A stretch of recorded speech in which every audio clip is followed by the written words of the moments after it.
कच्चा चिट्ठा में आज बात उस खबर से शुरू करेंगे जिसने पुतिन को गाजा में जंग के लिए आखिरकार मजबूर कर दिया। अगर अगले 24 घंटे में इजरायली सेना ने गाजा पट्टी पर भीषण हमला किया तो फिर रूस बहुत बड़ी जंग शुरू कर सकता है, इसमें कोई शक नहीं। पश्चिम एशिया की मीडिया के मुताबिक व्लादिमीर पुतिन ने नेतन्याहू को दो टूक कह दिया कि अब रूस गाजा और सीरिया पर और हमले किसी भी कीमत पर बर्दाश्त नहीं करेगा।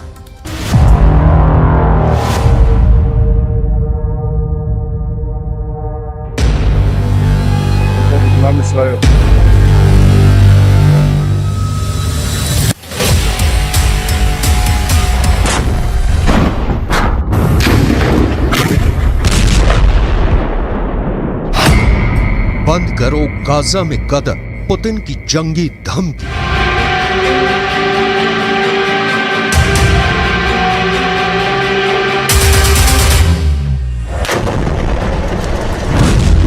गाजा युद्ध में लगभग 15,000 मौतें होने के बाद इजराइल के प्रधानमंत्री नेतन्याहू भयानक खून खराबा करने पर उतारू हैं।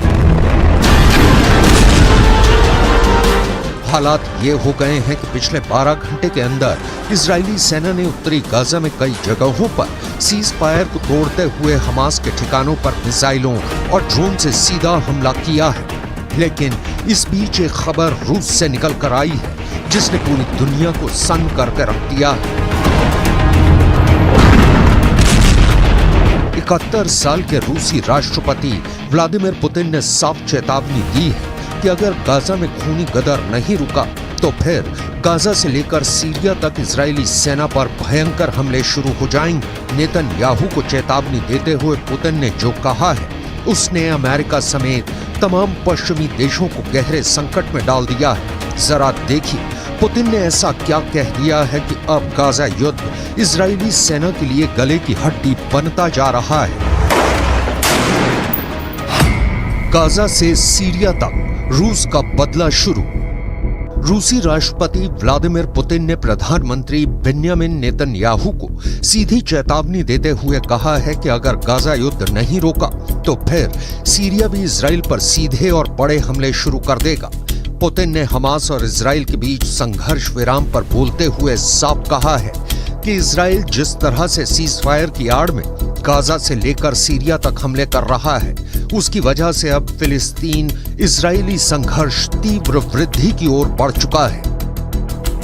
पुतिन ने अपनी चेतावनी में यह खुलासा नहीं किया है कि क्या रूस की सेना सीधे तौर पर इजराइल के खिलाफ जंग में उतरेगी या फिर रूस ईरान और लेबनान के जरिए इजराइल पर बड़ा हमला करवाएगा। खबर यह भी है कि सीरिया में मौजूद रूसी सैन्य अड्डों पर इजराइल के खिलाफ युद्ध की तैयारी पूरी कर ली गई है। हम आपको बता दें कि पुतिन ने इजराइल से साफ कह दिया है कि अब गाजा में मासूम फिलिस्तीनियों की मौत का तमाशा रूस नहीं देखेगा। दावा किया जा रहा है कि मॉस्को ने ईरान, सीरिया और लेबनान को बड़ी जंग के लिए तैयार रहने को कह दिया है। Кровавый переворот на Украине в 2014 году, за которым последовала война киевского режима против своего народа на Донбассе, это не потрясает?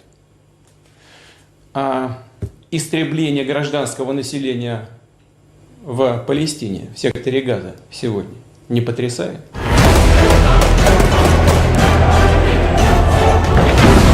अब आप ये भी जान लीजिए कि जब से हमास और इजराइल के बीच सीज फायर हुआ है तब से उत्तरी गाजा, दक्षिणी गाजा और वेस्ट बैंक में ऐसा क्या हुआ है कि फिलिस्तीनियों और हमास के लड़ाकों को बचाने के लिए पुतिन को सीधे जंग के मैदान में उतरना पड़ा है। मिडिल ईस्ट और रूसी मीडिया के दावों के मुताबिक इजराइल ने पिछले 36 घंटे में हमास के एक बहुत बड़े कमांडर को सीज फायर के दौरान ही जबरदस्त हमले में मार डाला है। अब सवाल उठता है कि जब सीज फायर है तो फिर इजराइल डंके की चोट पर हमास के टॉप कमांडर या कहें लीडरशिप से जुड़े नेताओं को क्यों मार रहा है।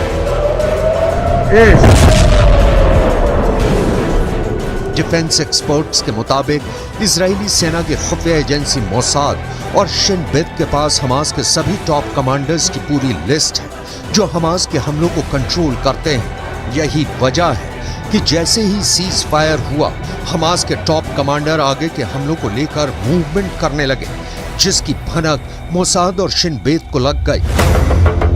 और फिर इजराइल के आईडीएफ ने खुफिया सूचना के आधार पर इन्हें मार डाला। यही नुकसान हमास पर बेहद भारी पड़ रहा है, जिसके खिलाफ अब पुतिन ने इजराइल को धमकी दी है कि अगर सीज फायर के दौरान गाजा या फिर सीरिया पर हमले तेज किए तो फिर ये युद्ध पूरी तरह से बेकाबू हो जाएगा और रूस चुप रहकर तमाशा बिल्कुल भी नहीं देखेगा। अब आप ये भी जान लीजिए कि सीज फायर के दौरान हमास का कौन सा बड़ा टॉप कमांडर मारा गया है।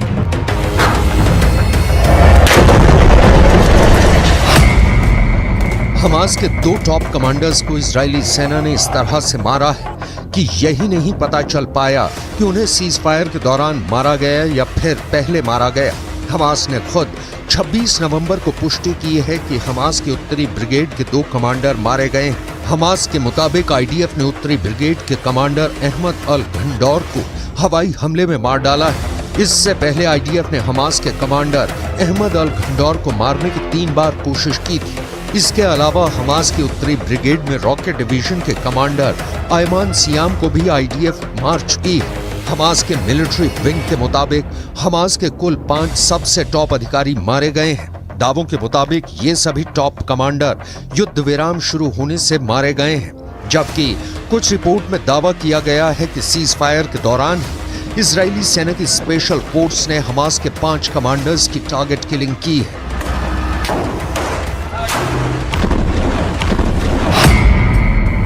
सीज फायर तोड़ा तो तोड़ देंगे इजराइल।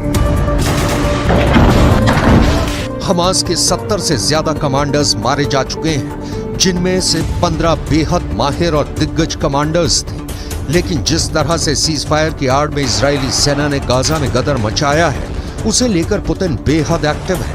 ईरान के राष्ट्रपति रईसी से पुतिन की नजदीकियों ने इजराइल के खिलाफ नई मुसीबत खड़ी कर दी है, तो वहीं सीरिया के प्रमुख असद से पुतिन की पुरानी और गहरी दोस्ती ने इजराइल को गाजा से लेकर सीरिया तक मुसीबत में डाल दिया है। सीरियाई राज्य समाचार एजेंसी के दावों के मुताबिक पिछले 18 घंटे में दक्षिण पश्चिम सीरिया में इजरायली हवाई हमलों में सीरिया के सैन्य ठिकानों को भारी नुकसान हुआ है।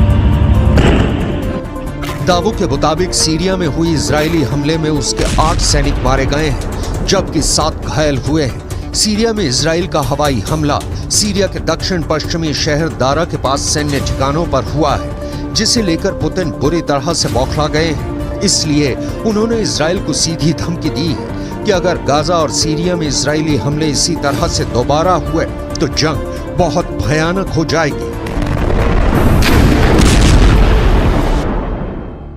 אני מבקר פה עכשיו ביחידה של אמ"ן, היא עושה עבודת קודש, חושפת הרבה מאוד, ומה שאנחנו רואים זה דבר מדהים. אנחנו רואים בעצם שהתושבים, האזרחים בעזה למעלה, מגנים על כל הטרוריסטים למטה. הם בנו עיר תת-קרקעית להגן על עצמם, והם מקריבים את האזרחים למעלה. זה בדיוק הפוך מצבא הגנה לישראל. צבא הגנה לישראל זה חיילים שמגנים על אזרחים, פה זה אזרחים שמגנים על... इधर हमास के द्वारा बंधकों की रिहाई के दौरान एक बड़ी हैरान करने वाली खबर सामने आ रही है।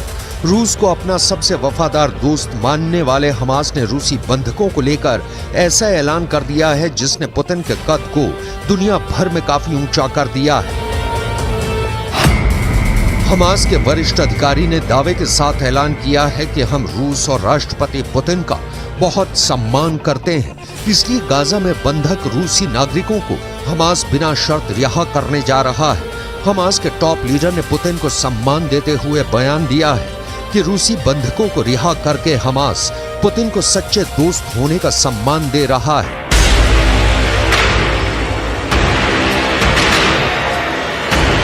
इधर कतर, मिस्र और अमेरिका ने मिलकर इजराइल और हमास के बीच सीज फायर तो करा दिया, लेकिन दिक्कत यह है कि नेतन्याहू और इजराइल के कमांडरों ने साफ कह दिया है कि सीज फायर ना तो इजराइल के बदले को रोक पाएगा और ना ही इजरायली हमलों को। हम हमास का पूरी दुनिया से खात्मा कर देंगे। इधर कुछ मिडिल ईस्ट की मीडिया ने दावा करना शुरू कर दिया है कि गाजा पट्टी में 20,000 से ज्यादा लोग मारे गए हैं, जिनकी संख्या 1967 में इजराइल अरब युद्ध में मारे गए लोगों से कहीं ज्यादा है। दावा तो यहां तक किया गया है कि 1,20,000 से ज्यादा इमारतें गाजा में तबाह हो चुकी हैं। अब ऐसे हालात में दावे किए जा रहे हैं कि रूस गाजा से लेकर सीरिया तक इजरायली हमलों को काउंटर करने का मन बना चुका है, क्योंकि यूक्रेन के युद्ध में पुतिन ने अकेले दम पर नेटो और अमेरिका को थका डाला है और यूक्रेन पुतिन से जंग लगभग हार चुका है। अब ऐसे हालात में पुतिन का हौसला 7वें आसमान पर है, इसलिए वो गाजा से लेकर सीरिया तक इजरायली सेना को मटिया मेट करने की तैयारी में जुट चुके हैं।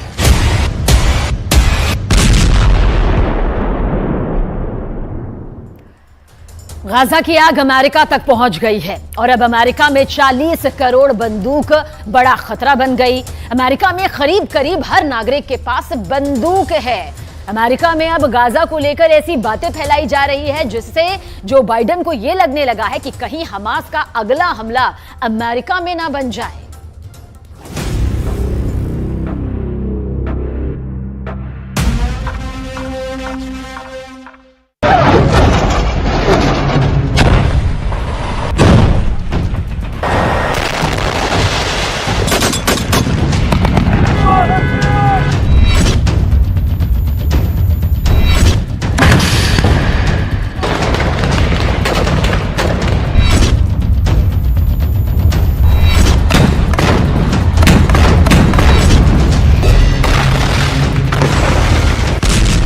गाजा पट्टी के अंदर अब तक 4 करोड़ किलोग्राम बम बरसाए जा चुके हैं।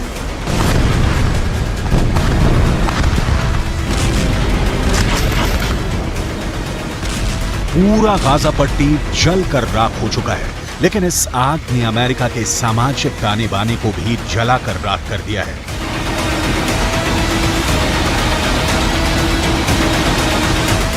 सात अक्टूबर के बाद, यानी जब हमास ने इजरायल पर आतंकवादी हमला किया, उसके बाद से लगातार अमेरिका के अंदर ऐसी खूनी वारदातें हो रही हैं जिसमें शिकार कभी यहूदी हो रही हैं तो कभी फिलिस्तीनी। अमेरिका की आबादी 32 करोड़ 64 लाख है, लेकिन अमेरिका के अंदर आम लोगों के पास 40 करोड़ बंदूकें हैं। यानी अमेरिका में तकरीबन हर नागरिक के पास कम से कम एक बंदूक अवश्य है। और ऐसी स्थिति में अगर अमेरिका के अंदर सामाजिक सद्भाव बिगड़ रहा है तो जो बाइडेन के लिए ये बहुत मुश्किल की घड़ी है। ताजा खबर अमेरिका के वर्लिंगटन से है, जहां पर एक अमेरिकी नागरिक ने 3 फिलिस्तीनियों को गोली मार दी है। इस घटना ने एक बार फिर अमेरिका में फिलिस्तीन बनाम गैर फिलिस्तीन तनाव को भड़का दिया है। वर्लिंगटन में एक अमेरिकी नागरिक ने हिशाम औरतानी, तहसीन अहमद और किन्नान अब्दुल हमीद पर वर्मोंट विश्वविद्यालय के पास हमला किया है। अमेरिका के राष्ट्रपति जो बाइडेन और उनके विदेश मंत्री एंटनी ब्लिंकन लगातार यहूदी पुजारियों, यहूदी नेताओं और मुस्लिम धर्मगुरुओं के संपर्क में हैं। वो लगातार शांति स्थापित करने की कोशिश कर रहे हैं और बयान भी जारी कर चुके हैं, लेकिन इसका कोई असर देखने को नहीं मिल रहा है। अमेरिका में किस तरह फिलिस्तीनियों को गोलियों की बौछार का सामना करना पड़ा है, आपको आगे बताने वाले हैं। लेकिन सबसे पहले आपको अमेरिका के हालिया घटनाओं का पूरा विवरण देते हैं, जिससे ये साफ हो जाता है कि अमेरिका भी अब गाजा की आग से बच नहीं पा रहा है। ये तस्वीरें अमेरिका की ही हैं, जहां पर एक 6 साल के फिलिस्तीनी बच्चे का नमाज़े जनाजा पढ़ा जा रहा है।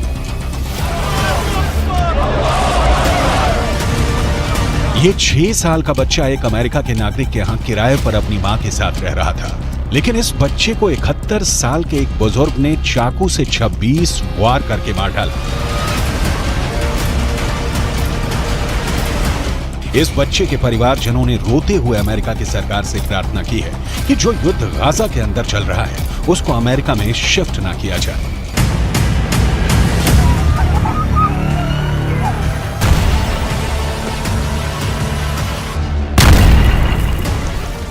I just want to tell the whole world that we live in a country called the USA. We're not in war. And we're not bringing war here too. What happened that day for a gentleman, that he loved that kid to start with. He used to bring him toys.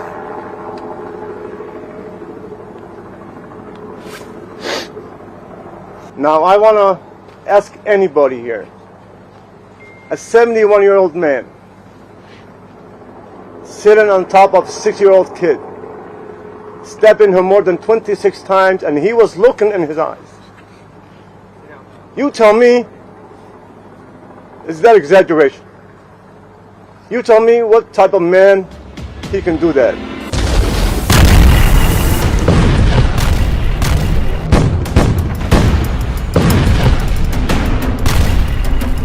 इस तरह के वाद विवाद का बहुत बुरा असर इस वक्त अमेरिका के ऊपर पड़ रहा है। अमेरिका में लगातार सांप्रदायिक हिंसा के मामले बढ़ रहे हैं, खासकर यहूदियों और मुसलमानों के बीच टकराव बढ़ रहा है। अमेरिका के डेट्रॉयट में सिनेगॉग चलाने वाली एक यहूदी महिला नेता की चाकू मारकर बेरहमी से हत्या की गई। इतना ही नहीं, अमेरिका के न्यूयॉर्क से भी विचलित करने वाली तस्वीरें आई हैं। यहाँ एक विश्वविद्यालय की लाइब्रेरी के अंदर यहूदी बच्चे छुपे हुए थे और बाहर फिलिस्तीन के समर्थक नारेबाजी कर रहे थे।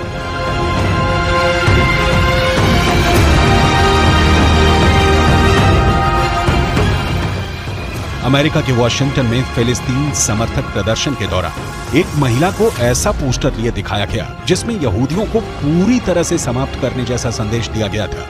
अमेरिका के अंदर लगातार हो रहा कत्लेआम और एक दूसरे के खून के प्यासे नजर आ रहे लोग ये बताने के लिए काफी हैं कि अमेरिका किस तरह तलवार की धार पर चल रहा है।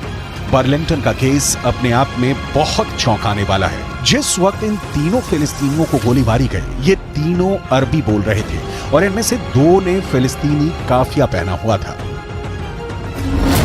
फिलिस्तीनी काफिया एक ऐसा कपड़ा होता है जो गले पर पहना जाता है और इसमें चिक होते हैं। फिलिस्तीन का आंदोलन करने वाले बड़े नेता यासिर अराफात अक्सर फिलिस्तीनी काफिया पहनते थे और ये फिलिस्तीनी काफिया एक तरह से यासिर अराफात की पहचान बन गया था।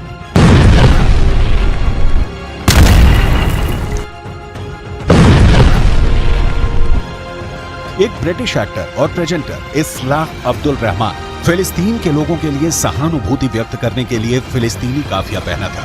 ठीक ऐसा ही काफिया 2 फिलिस्तीनियों ने भी पहना हुआ था जिन पर गोलियां चली हैं। इसका मतलब साफ है कि गोली मारने वाले शख्स अमेरिका के नागरिक जेसन जे ईटन ने ये जानते हुए इन्हें गोली मारी कि ये फिलिस्तीन लिस्ट एनी मूल के नागरिक हैं। We have a lot more to do, however. Even with this arrest, we are still working. There is more investigation to be done, and that includes trying to determine motive. We still do not know as much as we want to know. But I would urge the public and you in the media to avoid making conclusions based on statements from people who know even less than we currently do. We are working hard to find out this information, and we are nowhere near the end of this investigation. Jason J Eaton को गिरफ्तार कर लिया गया है और उन पर case चलाया जा रहा है। अमेरिका की पुलिस लगातार जेसन जो ईटन के बैकग्राउंड को तलाश रही है। करीब 50 साल का जेसन एक किसान है और मुख्य तौर पर उसका पेशा खेती-बाड़ी है, लेकिन वो सोशल मीडिया पर भी एक्टिव है और वो फिलिस्तीन का समर्थन करने वाले अमेरिका के नेताओं के खिलाफ कई टिप्पणियां कर चुका है। अहम बात यह भी है कि जहां पर जेसन ने 3 फिलिस्तीनियों को गोली मारी है, वो जगह उसके अपार्टमेंट के पास ही है। जहां ये तीनों फिलिस्तीनी पढ़ते हैं, वो जगह भी अपार्टमेंट के पास है। क्या ये इलाका फिलिस्तीनियों के प्रदर्शन से प्रभावित रहा है, इसकी भी जांच की जा रही है। हमास के कमांडर याह्या सिनवार ने इजरायल को फिर से डरा दिया है। सिनवार ने इजरायल की भाषा में ऐसी बात कह दी कि बेन्यामिन नेतन्याहू बहुत टेंशन में है। दरअसल बंधकों की रिहाई के बाद अब कहा जा रहा है कि हमास ने इजरायल के सिर्फ 60 बंधक ही नहीं छोड़े, बल्कि इजरायल को 60 बार हरा भी दिया है।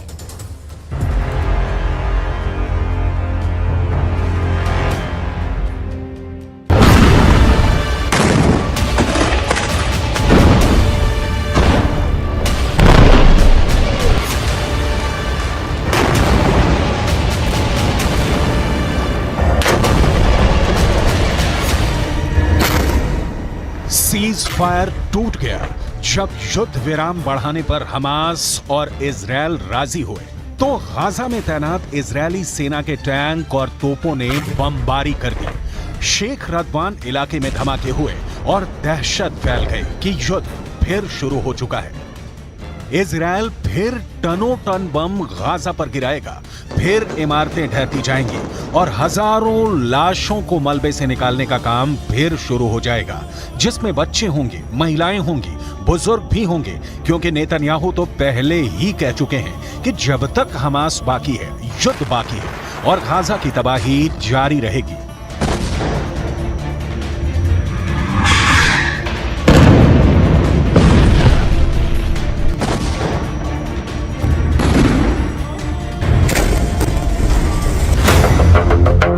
यानी सीज फायर की उम्र ज्यादा नहीं है और अब शेख रदवान में हुए हमलों ने बता दिया कि सीज फायर टूट गया है।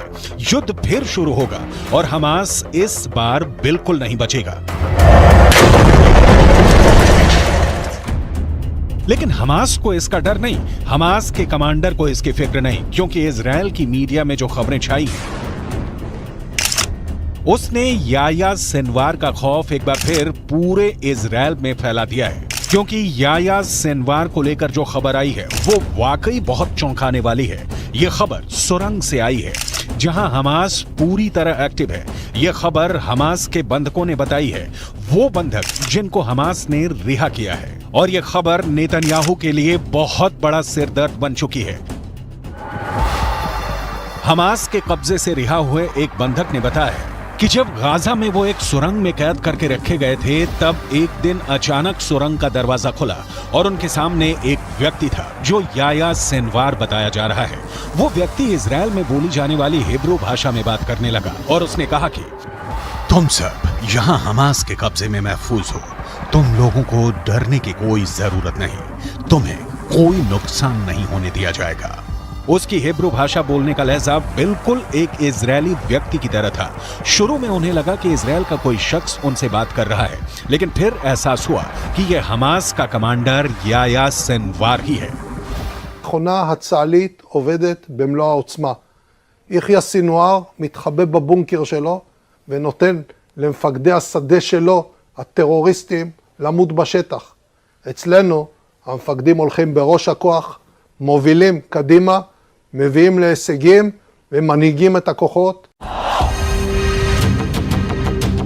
याया सिनवार अब इजराइल के सिर पर चढ़ गया है। इसमें कोई शक नहीं कि गाजा की गलियों में जो युद्ध अब तक हुआ है उस पर याया सिनवार की छाप पड़ी हुई है। हमास का एक एक हमला याया सिनवार की सरपरस्ती में हो रहा है। ये बात इजराइल की फौज बहुत अच्छी तरह जानती है। नेतन्याहू ने गाजा पहुंचकर पहले ही बता दिया है कि चाहे सीज फायर रहेगा या फिर नहीं, इसका हमास को खत्म करने के उनके एजेंडे पर कोई फर्क नहीं पड़ेगा। वो पहले ही बता चुके हैं कि इजराइल पर हमला करने वालों को वो चुन चुन कर मारेंगे, हमास को जड़ से खत्म कर देंगे। צהריים הלוחמים הגיבורים שלנו. אנחנו עושים כל מאמץ להחזיר את חטופינו ובסופו של דבר נחזיר את כולם. יש לנו 3 יעדים במלחמה הזאת.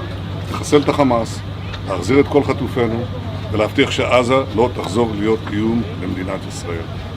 ואני פה להגיד לחברים כאן, ללוחמים כאן, שאומרים לי את אותם הדברים, ואני חוזר ואומר את זה לכם אזרחי ישראל. אנחנו ממשיכים עד הסוף, עד הניצחון. שום דבר לא יעצור אותנו.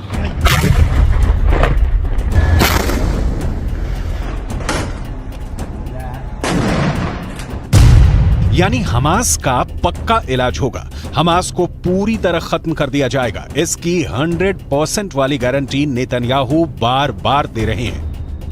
गाजा में सीज फायर करके इजराइल को वक्त मिला, उसकी सेना को वक्त मिला, हमास को भी वक्त मिला। दोनों तरफ अपनी ताकत को फिर से जुटाने का काम हुआ होगा ताकि युद्ध के अगले चरण को और खतरनाक बनाया जाए। लेकिन इन सबके बीच सबसे बड़ा चैलेंज याया सिनवार बन चुका है।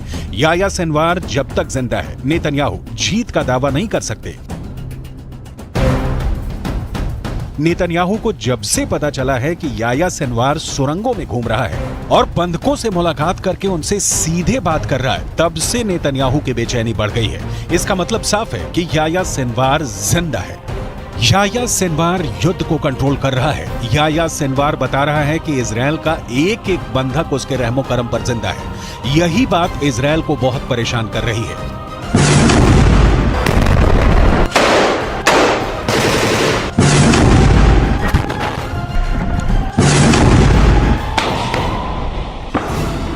याह्या सिनवार के ऑर्डर पर हमास कुछ भी कर गुजरने को तैयार है। सिनवार की बहुत ही खास स्ट्रेटजी है जिसके आगे अभी तक इजरायल नाकाम ही साबित हुआ है। 7 अक्टूबर को हुए हमले के बाद हमास के खिलाफ जंग में इजरायल के 2 मकसद थे। पहला, हमास के पास से करीब 250 बंधकों को आजाद कराना, जिसके लिए इजरायल को सीज फायर करना पड़ा, यानी उसका युद्ध और बमबारी काम नहीं आया, वो फेल हो गया। दूसरा मकसद, इजरायल हमास को जड़ से खत्म करना चाहता है, लेकिन अभी तक इसमें भी इजरायल फेल ही साबित हुआ है। יש היום הסכמה לאומית בכל מדינת ישראל שאנחנו חייבים להילחם ולנצח בגלל מה שקרה, בשביל העתיד שלנו וגם בשביל העתיד של העולם החופשי.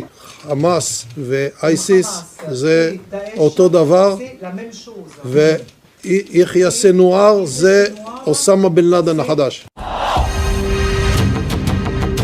इसमें कोई शक नहीं कि याह्या सिनवार ही 7 अक्टूबर को हुए हमास के हमले का मास्टरमाइंड है। उसी ने साजिश रची, उसी ने टारगेट चुना और अब वही गाजा से सब कुछ कंट्रोल कर रहा है।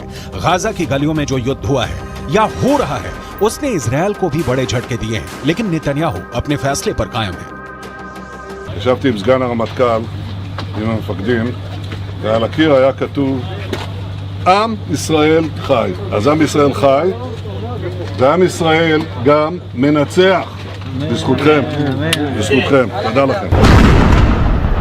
बंधकों को छुड़ाने वाले सीज फायर के बाद वो हमास पर 10 गुना तेज हमला करेगा। फिर हमास के पास न बचने का रास्ता होगा न भागने का। गाजा की गलियों में युद्ध के दौरान हमास ने भी बड़े बड़े दावे किए हैं। हमास का दावा है कि उसने इजरायल के 180 टैंक और बख्तरबंद गाड़ियों को हमले में फोड़ दिया है। गाजा से लगातार ऐसी तस्वीरें आई हैं जिसमें इजरायली टैंक पर घात लगाकर हमले किए गए। इजरायल ने खुद माना है कि अब तक ग्राउंड ऑपरेशन में उसके 70 से ज्यादा सैनिक मारे जा चुके हैं, 250 से ज्यादा सैनिक जख्मी हुए हैं। लिहाजा हमास के खिलाफ जो ताकत इजरायल को माना जाता है, उसके मुताबिक नतीजे तो इजरायल को भी नहीं मिले हैं। हालांकि नेतन्याहू के सामने अपनी छवि को बनाए रखना बड़ा चैलेंज बन चुका है और गाजा पहुंचकर उनकी पहली कोशिश इसी तरफ नजर आती है। सीज फायर हमेशा के लिए नहीं हुआ है और आगे की लड़ाई जैसी भी होगी, उसे लेकर इजरायल के ऊपर बंधकों वाला प्रेशर पहले के मुकाबले काफी कम होगा, क्योंकि बहुत से बंधक, खासकर बच्चों और महिलाओं को हमास आजाद कर चुका है।